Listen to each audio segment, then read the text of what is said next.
Series Kingdom Season 2 ini dimulai dengan diperlihatkan situasi di akhir Season 1 kemarin. Saat itu, putra mahkota dan pasukan dilanda kepanikan karena munculnya para zombie di pagi hari.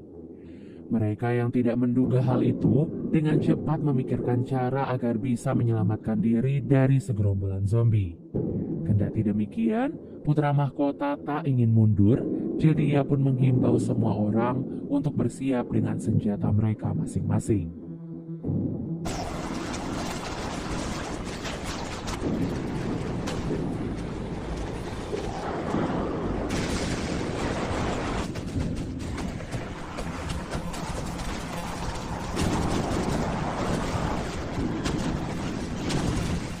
Jumlah zombie yang sangat banyak membuat putra mahkota dan pasukannya sangat kewalahan.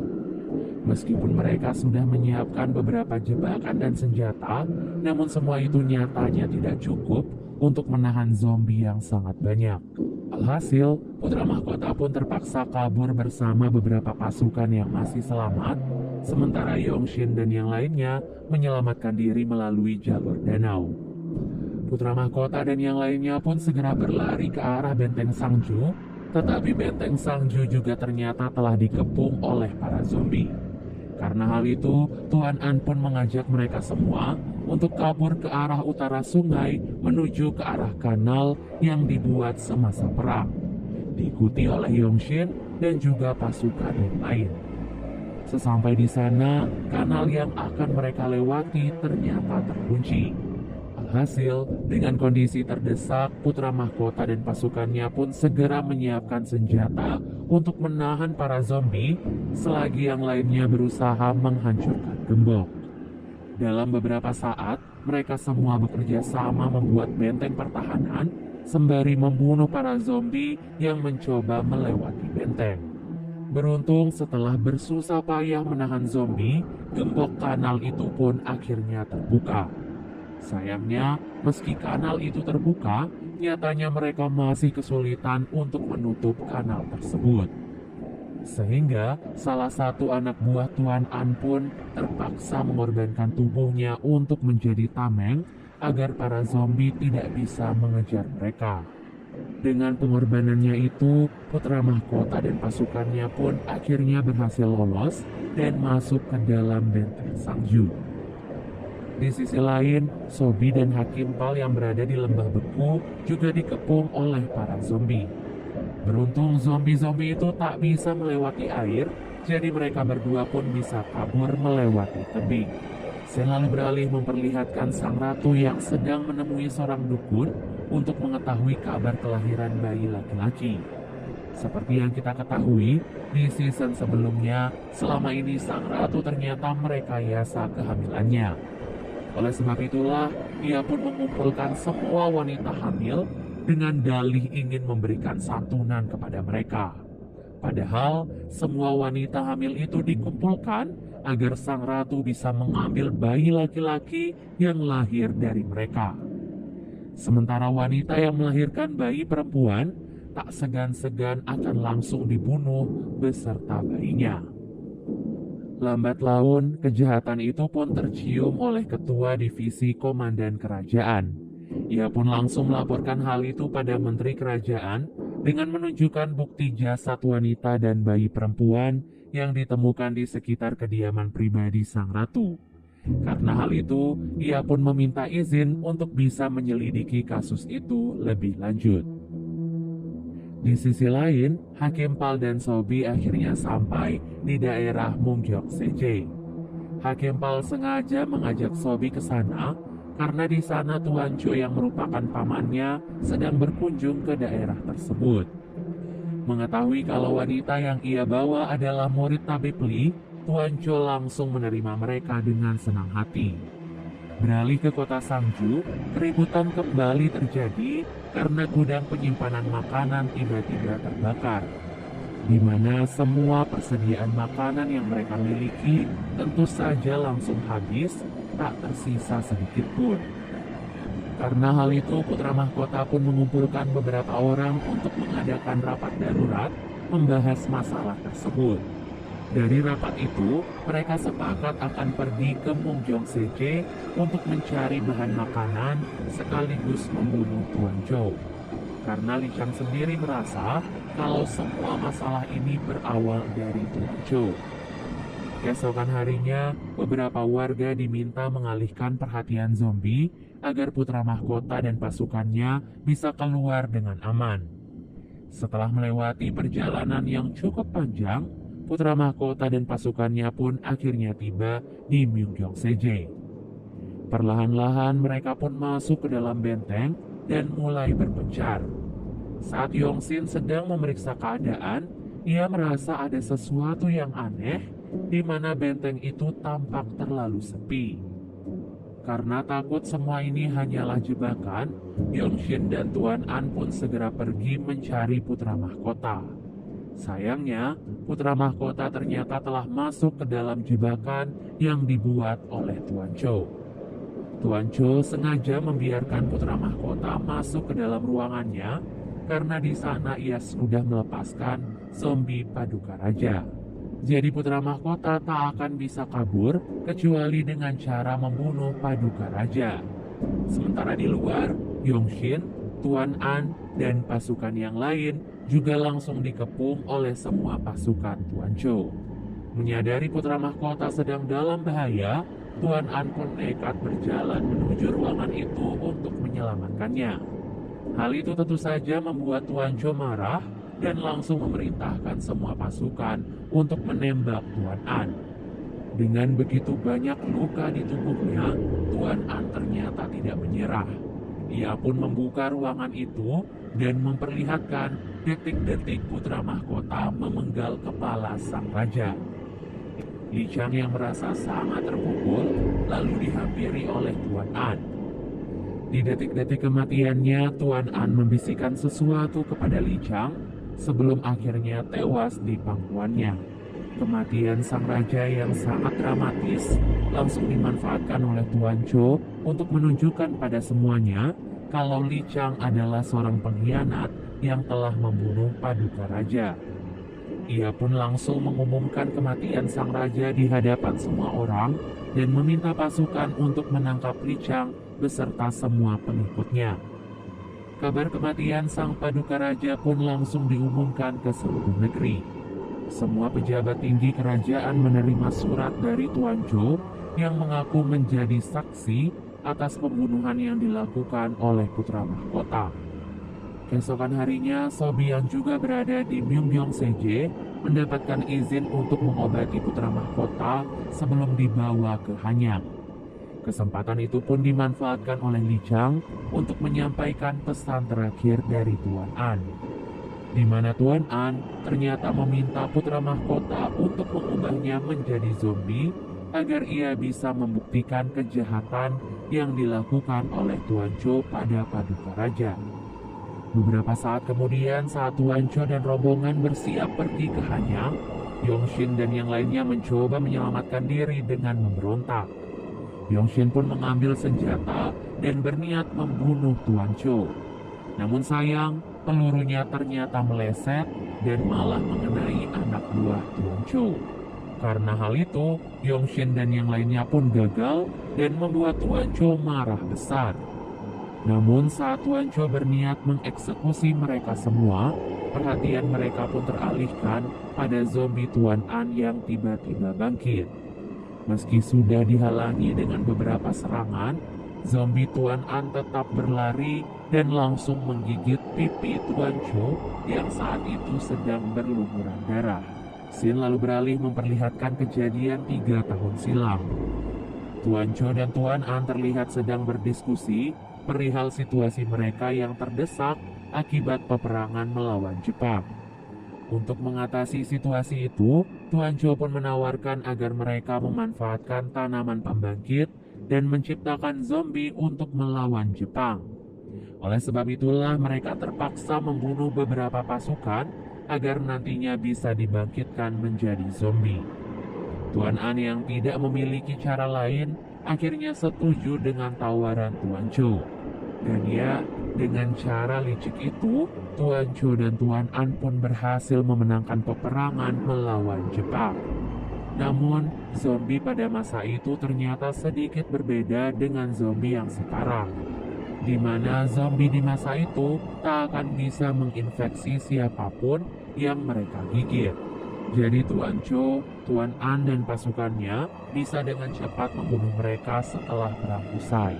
Setelah Tuan Cho tergigit zombie Tuan An, Li Chang pun segera memenggal kepalanya dan menjelaskan apa yang sebenarnya terjadi. Sama seperti Tuan An, Paduka Raja yang sudah wafat juga diubah menjadi zombie oleh Tuan Cho. Jadi demi menyelamatkan diri, Li Chang terpaksa harus memenggal kepalanya agar bisa selamat dari zombie Paduka Raja. Semua perkataan Li Chang itu pun dibenarkan oleh Sobi selaku saksi yang mengetahui tentang wabah tersebut. Karena hal itu, semua pasukan pun mengerti sehingga kekuasaan penuh kini ada di tangan putra mahkota. Setelah itu, Hakim Pal memohon pada Sobi agar pamannya yaitu Tuan Cho bisa diselamatkan. Sebagai seorang tabib, Sobi tentu saja tidak bisa membiarkan seseorang mati begitu saja, jadi ia pun berjanji akan berusaha menyelamatkan Tuan Cho.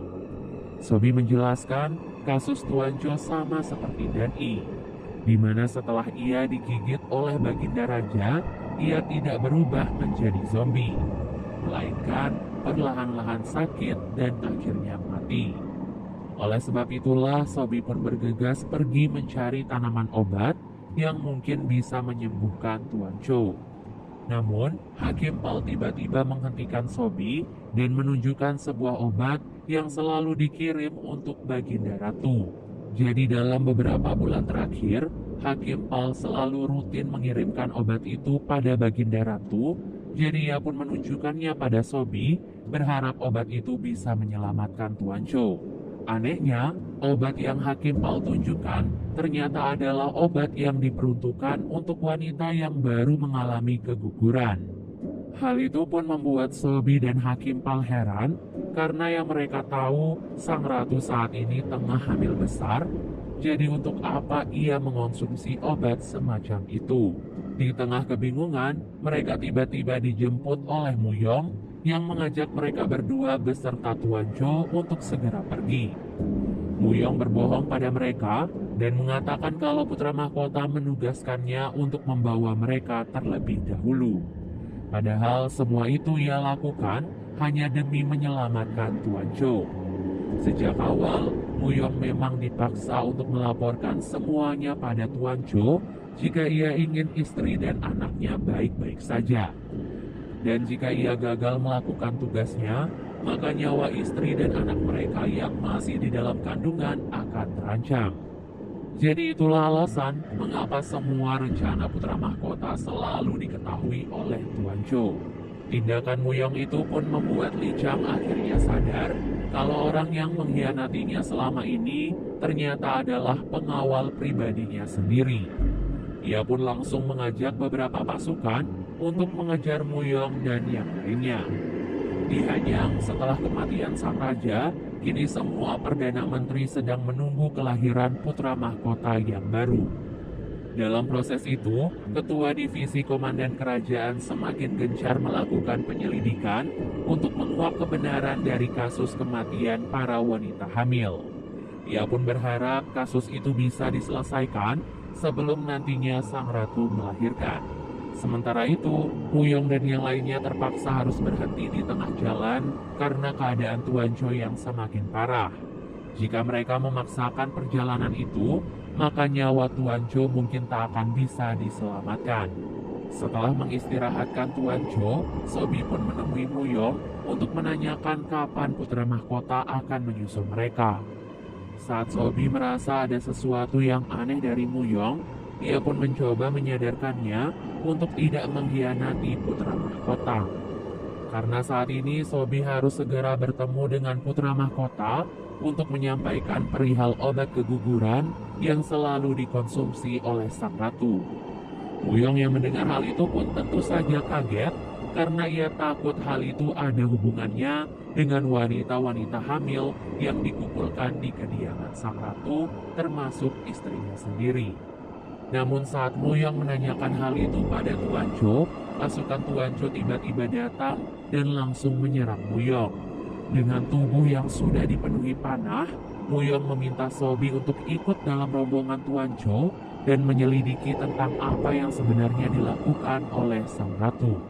Setelah itu, Muyong berjalan tertatih-tatih sambil memikirkan semua dosanya. Di detik-detik kematiannya, putra mahkota pun menemukan Muyong dan langsung memeluknya dengan erat. Ia sadar Muyong terpaksa harus melakukan perintah Tuan Cho hanya demi menyelamatkan nyawa istri dan anaknya. Beruntung sebelum meninggal dunia, Muyong sempat mengucapkan permintaan maafnya pada Li Chang dan menyampaikan informasi tentang banyaknya wanita hamil yang dikumpulkan di kediaman sang ratu, termasuk istrinya sendiri. Scene pun beralih di kota Hanyang. Saat itu, Sobi dan Hakim Pal masih berusaha menemukan cara untuk bisa menyelamatkan Tuan Cho.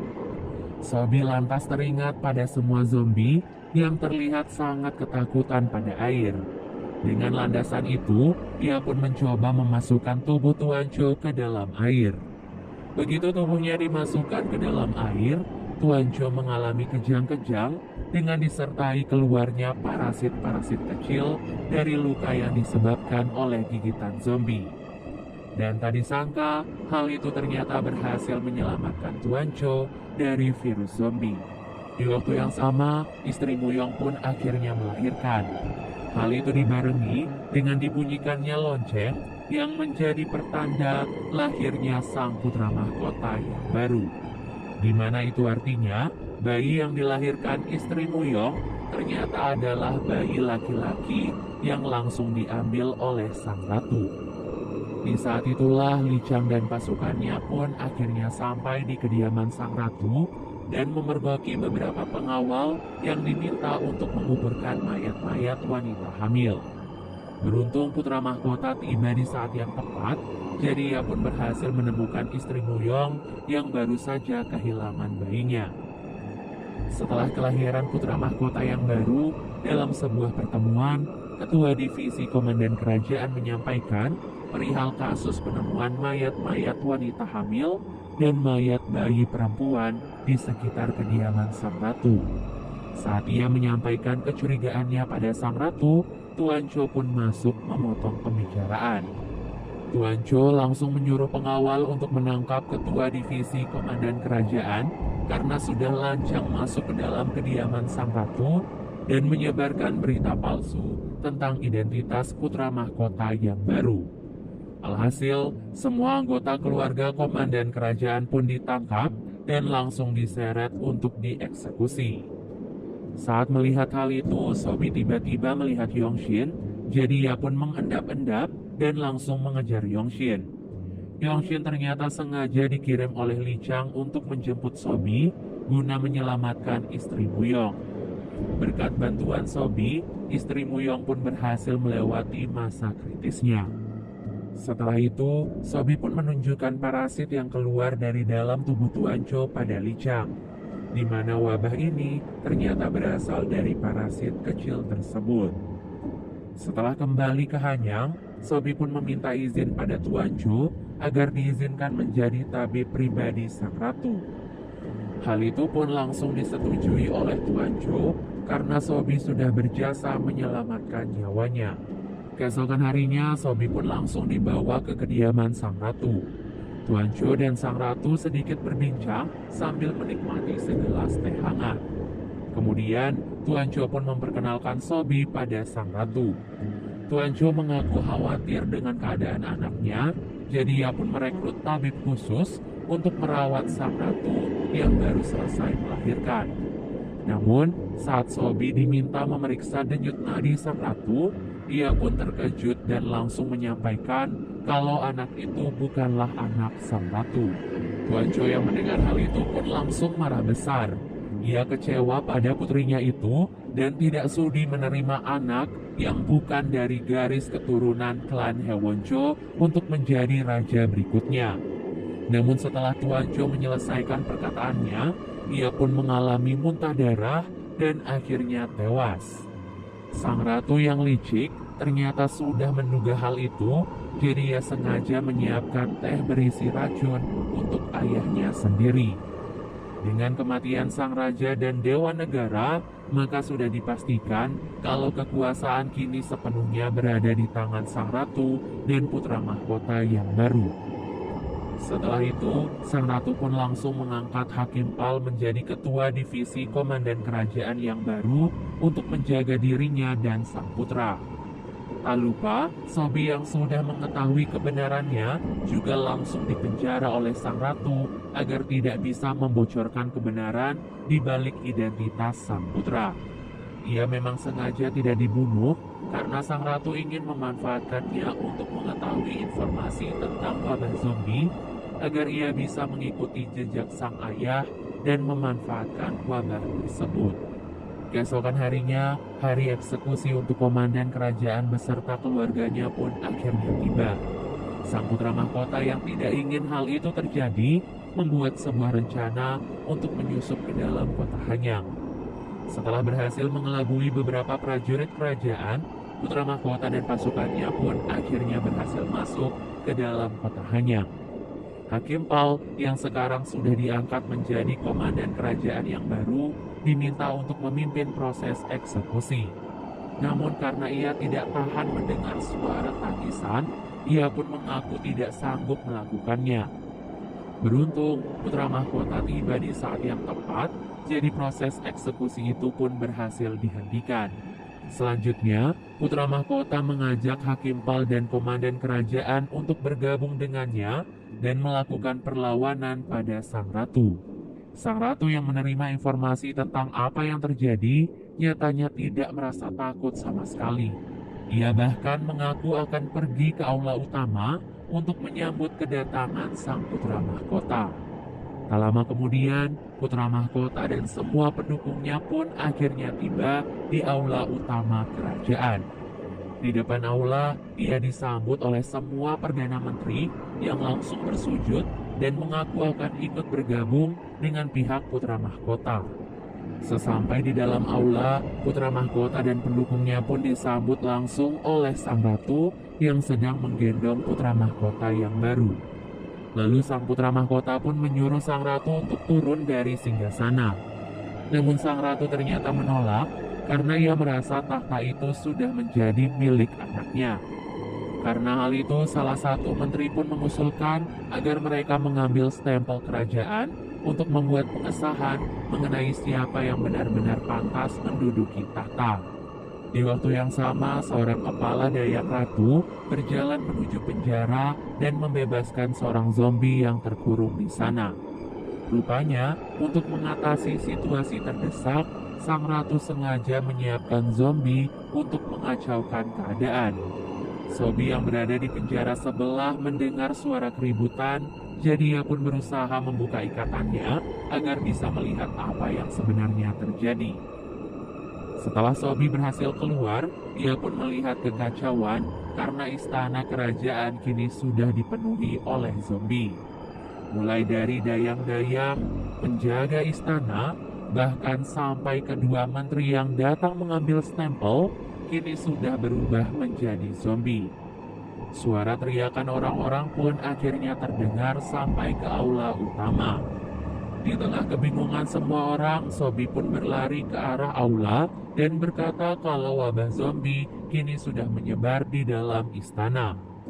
Mendengar hal itu, putra mahkota lalu meminta semua penjaga untuk menutup semua gerbang dan bersiap menghadapi segerombolan zombie. Putra mahkota dan pasukannya mencoba membunuh beberapa zombie yang datang, namun jumlah mereka ternyata sangatlah banyak. Jumlah mereka yang terus bertambah membuat putra mahkota dan pasukannya sangat kewalahan. Apalagi segerombolan zombie itu kini berkumpul di depan gerbang tempat putra mahkota dan pasukannya berada. Hari berganti malam membuat para zombie semakin ganas. Para zombie yang mengepung aula utama kini sudah berhasil masuk. Sobi yang berada di sana langsung berteriak mengatakan kalau para zombie takut pada api. Sehingga ia pun segera membuat obor untuk melindungi dirinya sendiri. Karena zombie sangatlah banyak, pengawal ratu pun tak sanggup menghadangnya, sehingga semua pengawal beserta sang ratu akhirnya digigit oleh para zombie. Sementara Sobi yang masih berusaha melindungi diri dengan obor, segera berlari menyelamatkan putra mahkota dan kabur ke dalam sebuah ruangan. Dalam situasi itu, Sobi pun menyadari kalau putra mahkota yang ia bawa ternyata telah digigit oleh zombie. Di waktu yang sama, putra mahkota dan pasukannya yang masih terkepung mencoba memikirkan cara untuk bisa menyelamatkan diri. Putra mahkota pun teringat pada sebuah danau di halaman belakang kerajaan, di mana mereka bisa menggunakan danau itu untuk menenggelamkan semua zombie. Oleh sebab itulah putra mahkota dan pasukannya pun bergegas pergi ke halaman belakang dan memancing para zombie untuk mengikuti mereka. Beberapa prajurit yang berlari melewati genteng dikejar oleh para zombie. Sayangnya ada beberapa prajurit yang terjatuh dan akhirnya menjadi santapan untuk para zombie. Zombie yang sangat banyak ternyata juga berhasil naik ke atas genteng menghadang putra mahkota. Beruntung putra mahkota dengan cepat merobohkan genteng sehingga semua zombie pun tergelincir dan jatuh. Singkat cerita, putra mahkota dan pasukannya pun tiba di halaman belakang. Kondisi danau yang membeku membuat putra mahkota dan pasukannya harus berusaha lebih keras dalam memecahkan danau es agar bisa menenggelamkan semua zombie. Selagi mereka berusaha memecahkan danau es, segerombolan zombie yang datang berusaha dihadang oleh putra mahkota dan pasukannya. Namun, zombie yang sangat banyak ternyata berhasil merobohkan pertahanan mereka dan menggigit beberapa pasukan putra mahkota. Kendati demikian, sebelum benar-benar berubah menjadi zombie, putra mahkota dan pasukannya yang sudah tergigit tetap berusaha melawan dan berusaha memecahkan danau es agar bisa membunuh semua zombie. Putra mahkota yang berusaha melakukan apapun demi bisa memecahkan danau es melihat datangnya zombie bertubuh besar dan memanfaatkan zombie itu untuk memecahkan danau es. Tak disangka hal itu pun berhasil sehingga danau es yang begitu tebal akhirnya hancur. Hal itu membuat pecahan danau semakin besar dan menenggelamkan semua orang yang ada di sana. Putra mahkota dan pasukannya yang belum sepenuhnya berubah menjadi zombie mengeluarkan parasit-parasit di tubuh mereka, sehingga mereka pun berhasil sadar dan segera keluar dari danau es. Keesokan harinya, mereka yang berhasil selamat disambut langsung oleh para warga dan para menteri yang masih selamat. Putra mahkota lalu memerintahkan semua orang untuk bekerja sama dalam mengevakuasi para zombie yang ada di danau es. Kemudian seorang ketua pelajar menemui putra mahkota dan mengatakan kalau mereka saat ini membutuhkan sosok raja seperti dirinya. Jadi untuk mewujudkan hal itu, mereka harus segera membunuh putra mahkota yang baru agar tidak menimbulkan masalah di masa depan. Setelah itu, putra mahkota pun pergi ke singgasana raja dan menemukan Sobi yang sedang menggendong putra mahkota. Saat melihat luka di tangan putra mahkota yang baru, Li Chang pun takut dan ingin segera membunuhnya. Namun Sobi berusaha melindungi putra mahkota dan mengatakan kalau putra mahkota sama sekali tidak terinfeksi. 7 tahun kemudian semenjak kejadian itu, keadaan di kerajaan Hanyang kini sudah berubah menjadi normal. Putra mahkota yang dahulu masih bayi, kini sudah berubah menjadi anak-anak dan sedang menjalani prosesi penobatan untuk menjadi seorang raja. Semua orang sengaja menutupi kejadian 7 tahun silam, jadi sang raja hanya mengetahui kalau ayah, ibu, dan kakaknya telah tewas karena sebuah wabah. Di saat Hakim Pal diarak ke tempat tinggalnya, ia pun terkejut melihat Yongshin berada di sampingnya. Ia lalu mengajak Yongshin ke rumahnya dan berbincang-bincang mengenai banyak hal. Tak disangka semua yang terjadi di kerajaan saat ini ternyata adalah keinginan dari Li Chang. di mana saat 7 tahun yang lalu, Li Chang memutuskan untuk memberikan tahta pada putra mahkota karena ia merasa kalau putra mahkota lebih pantas menjadi seorang raja. Sementara ia sendiri akan menjadi orang biasa yang akan terus mengawasi kerajaan dari jarak jauh. Dari informasi Yongxin, Li Chang dan Sobi saat ini tengah sibuk dengan penelitian mereka terkait asal-muasal wabah zombie. Dari kajiannya, Sobi berhasil membuat buku yang berisi informasi-informasi tentang wabah zombie, di mana wabah itu berasal dari tanaman pembangkit, masuk ke dalam tubuh manusia, dan berubah menjadi parasit. Yang apabila terkena air, maka parasit itu sendiri akan segera keluar dari tubuh manusia. Namun sampai saat ini, Li Chang dan Sobi masih terus menyelidiki tentang tanaman pembangkit lebih lanjut, karena ternyata tanaman itu masih tersebar di seluruh Korea. Hal ini membuat Li Chang dan Sobi khawatir karena tak ingin seseorang menggunakan tanaman itu untuk sesuatu yang berbahaya. Tak disangka seorang penduduk lokal mengatakan kalau mereka mendapatkan bibit tanaman pembangkit yang ternyata dijual secara bebas, di mana mereka juga mengetahui khasiat tanaman tersebut dan bahkan mendapatkan informasi bagaimana cara menggunakannya. Li Chang dan Sobi yang mendapatkan informasi itu berusaha mencari seseorang yang dimaksud oleh penduduk lokal. Dalam pencarian itu mereka pun sampai di sebuah desa yang terbengkalai. Di desa itu, Li Chang dan Sobi menemukan tanaman pembangkit dan mereka pun menemukan zombie yang berada di sana. Tak disangka, di sana ternyata ada begitu banyak zombie yang dikurung oleh seorang penjual tanaman pembangkit yang ternyata adalah seorang wanita. Sementara di istana sendiri juga memperlihatkan sang raja yang sepertinya sedang tidur. Lalu, bekas luka gigitan di tangannya tiba-tiba bergerak dan memperlihatkan parasit yang ternyata masih bersemayam di dalam tubuhnya. Dan series Kingdom Season 2 pun akhirnya selesai.